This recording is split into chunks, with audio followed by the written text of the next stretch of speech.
So rarely do you get breaking news on the morning show, CJ, from 6 to 9 a.m. Doesn't happen that often, but this morning, just moments ago, 10 minutes ago, breaking news, TSN Canada, I think the first to report it.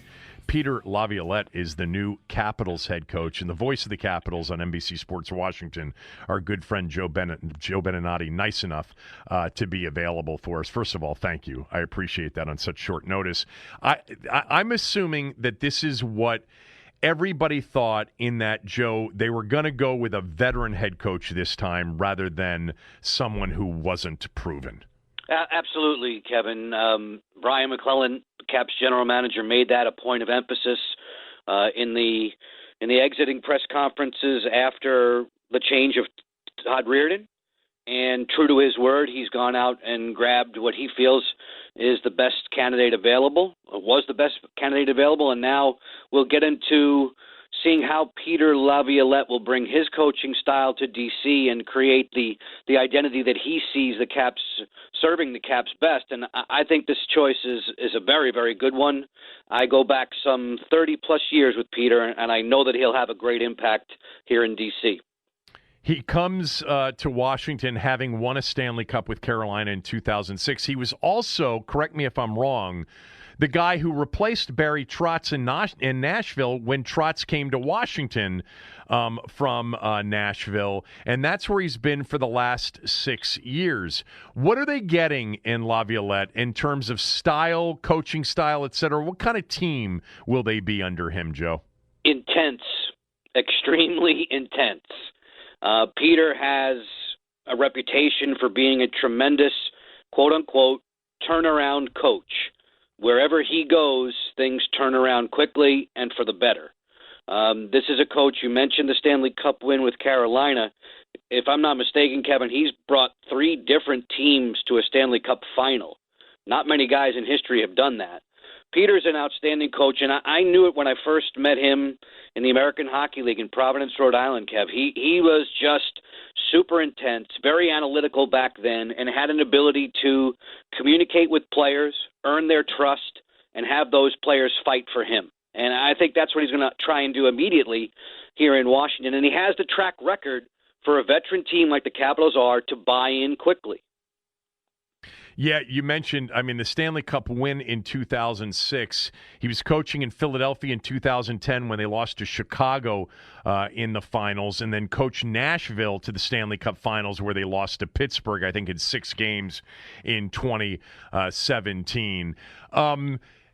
Joe, I still go back, and I think we've had this conversation since the season ended in that series to the Islanders. This was an admission getting rid of Reirden, in a bubble format, postseason format, in which I think everybody had this sense that he wasn't going to be on the hook because of the oddity of the season. But it turns out he was. How much pressure was there on McClellan to make that move and to immediately bring somebody back in that's capable of taking the talent they have, which is older, and contending again? I know this is something that we've addressed, and it's still something even now, so far after the fact, where the Caps bowed out in the way they did to the New York Islanders. I'm still scratching my head about it, Kevin, because I'm not sure, and having not been there, this is what makes this so strange. I'm not around the team. I'm not with them on the buses. I'm not with them on the planes. I'm not with them in the hotels at this certain time. So I really can't do a good job of taking the temperature of the room or what was going on. To me, just by my own eyes, it just didn't look like Washington was Washington. And if that's the case, and if Brian McClellan was feeling that from, as some people have said, he felt it perhaps back in January when things started to slide. You remember the Caps did in the first half of the season have a tremendous record, but there were people who felt things that were sliding out of control when the team suddenly became a 500 club for almost 2 months, that the change had to be made. I'm not sure if it's the coaching that was not up to par, or was it just something that this Caps team is starting to show its age? I don't know what it was, and I didn't think that the quote unquote bubble hockey was going to be so judgmental, but there must have been, and obviously Brian McClellan's far closer to it than any of us. He must have felt that this change was required. and felt that a new voice would be something that this team would listen to. And Peter has, like I said, Peter Laviolette has a reputation for coming in and making an instant impact. And then what's the expression? The shelf life of NHL coaches is so short. Peter comes in, makes the change, and then 2, 3, 4 years down the road, that message is tired, let's get somebody. That's just the way life is with NHL coaching these days. But from what I heard, as soon as I saw a reaction to Laviolette being named, I believe that Washington's in a really good place with this hire and that Peter will do a very fine job with this squad. Now, let's see what they're like. I don't know if we saw the real Washington Capitals in the safe zone of Toronto. I don't know that we saw that. So we'll have to wait and see whenever the NHL does resume what kind of team on the ice they're going to be. I'm sure that Peter will make some tactical changes to what they're going to do. I'm sure that he will get inside their heads very, very quickly, and he's an outstanding motivator in that sense. Let's just see if this team is what we still expect them, and are they truly capable of being a cup contender? We'll learn that out pretty quick. The reports out of TSN in Canada with Joe Beninati joining us here on the show is that the contract's for $4 million a year. You can tell me where that ranks. I know Trotz ended up getting a salary of at least $4 million per year, I think, in New York with the Islanders after being offered a lot less here. But that's that's sort of the money I think Trotz was looking for after winning the Stanley Cup. Oh, no doubt, and that's very favorable. Obviously, all of us would love to sign on the dotted line for that number. Joel Quenneville in Florida comes to mind as someone who's bringing in a tremendous amount of money. Barry obviously is extremely well paid. Another candidate who was in the hopper, Mike Babcock, obviously his salary figures from Toronto were extraordinary. Right. This is a very, very solid hire at any price. And for the Caps to reach into the coffers for $4 million tells you the kind of impact they expect Peter to have. And knowing Peter as I do, he'll get to work immediately on making things the way they should be, or quote unquote, fingers crossed, the way he hopes they should be here in Washington. Does it also tell you this, Joe? I just had this thought as you described that they believe, Ted and McClellan and everybody believes that the window is, maybe it's not closing, but it's getting to that point with Ovechkin and a lot of their star players and a lot of their championship players getting to that age, and that they got to do something now. Without a doubt. And just to go back to your former question about the dollars, Todd McClellan, $5 million.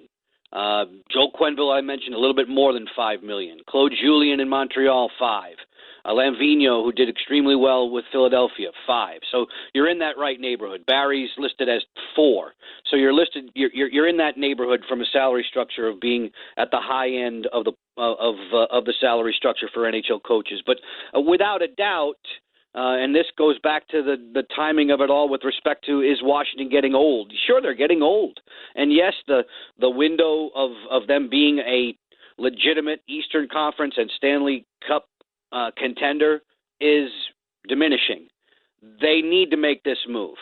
And this is the right coach to come in and make the move with, because of the reputation that Peter has earned over time, is that his impact is felt very, very quickly. And if indeed the window is closing, now is the time to make this kind of move and with this kind of coach. And I have heard from many, many others, and like I said, I know Peter very well from days past, and throughout the time that he's been so cooperative to me in his stay in different NHL cities, this is the kind of guy who comes in and gets work done very, very quickly.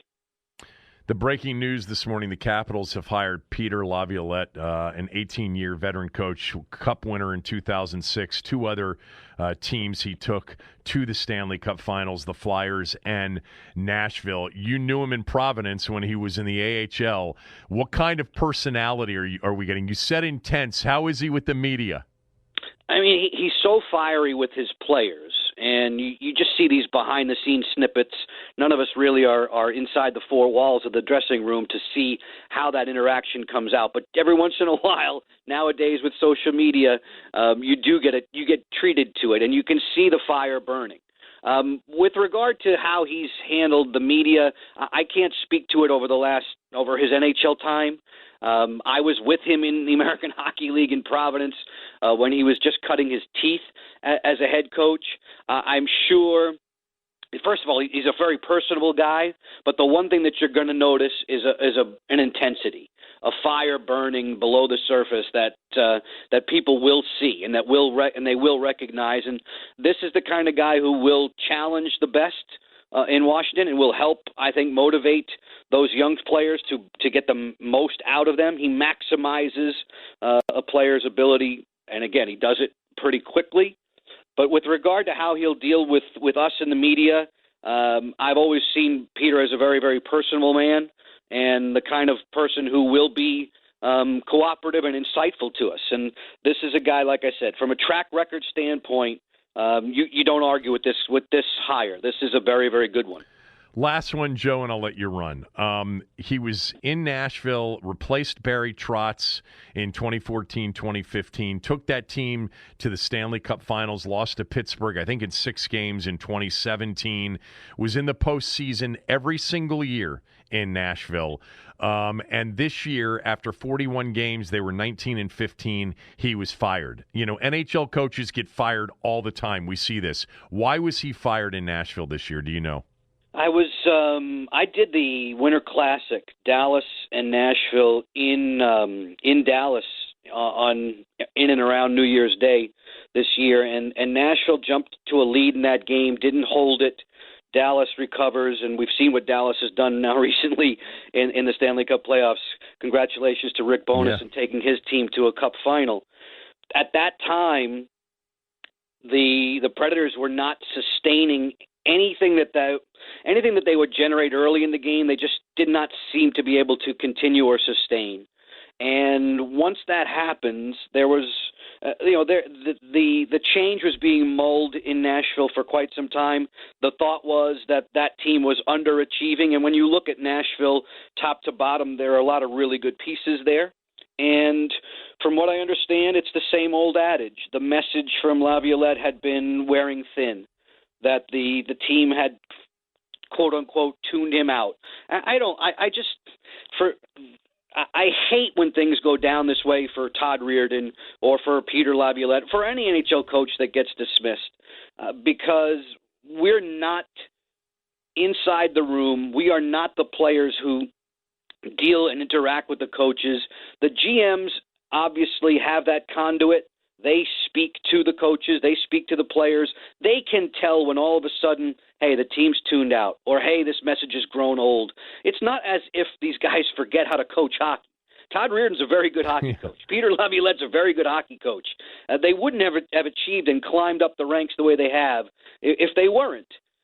It's just a matter of, after a while, today's athlete sits there and says, you did it for me. You inspired me. You pushed the right buttons 2-3 years ago. I'm getting a little bit tired of that message. Maybe it's not working out for us. I don't like the way you're treating somebody on the ice, or I don't like the way you're treating me, so I'm not going to respond. So it's up to those head coaches to come in, and Brian McClellan used the expression, push the right buttons. Peter will do that. The question is how long the team or the organization allows him to push it. Sure. And before they say, you know what, new message time.